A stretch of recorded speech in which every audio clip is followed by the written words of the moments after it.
Studio green தயாரிப்பில் சூர்யா அதிக பட்ஜெட்டில் நடித்துள்ள படம்தான் கங்குவா. சிறுத்தை சிவா இயக்கத்தில் உருவாகியுள்ள இப்படத்தில் சூர்யாவை அடுத்து திஷா பதானி, பாபி தியோல் என ஏராளமான நட்சத்திரங்கள் நடித்திருக்கிறார்கள். பேன் இந்தியா மூவியாக வெளியாக இருக்கும் இப்படத்திற்கு தேவி ஸ்ரீ பிரசாத் இசையமைத்துள்ளார். படம் வரும் 14ஆம் தேதி வெளியாக இருக்கிறது.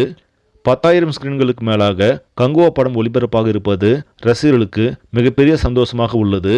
பெரிய நடிகர்களின் படங்கள் ரிலீஸ் ஆனால் தான் வசூல் வேட்டை நடத்தும் என்பதில்லை. படங்களின் வியாபாரம், ஃப்ரீ புக்கிங் போன்ற விஷயங்கள் மூலமாகவே கலெக்ஷன் நடக்கும். வரும் 14ஆம் தேதி வெளியாக இருக்கும் கங்குவா திரைப்படம் முன்பதிவிலேயே மாஸ் காட்டி வருகிறது. தற்போது வரை முன்பதிவின் மூலம் இப்படம் 15 கோடி வரை வசூல் வேட்டை நடித்துள்ளதாக சொல்லப்படுகிறது. மேலும் நாளையும் இப்படத்தின் முன்பதிவு படுஜோராக நடைபெறும் என்று எதிர்பார்க்கப்படுகிறது. இதனால் நிச்சயம் முதல் நாளில் மிகப்பெரிய வசூல் வேட்டை நடித்து சாதனைகளை படைக்கும் என்று எதிர்பார்க்கப்படுகிறது. சரி நம்பளே, இந்த செய்தி உங்களுக்கு பிடிச்சிருந்தால் லைக் பண்ணுங்கள், ஷேர் பண்ணுங்கள். மறக்காமல் நியூஸ் தமிழ் சேனலை சப்ஸ்கிரைப் பண்ணுங்கள். அடுத்த வீடியோவில் சந்திக்கலாம். நன்றி.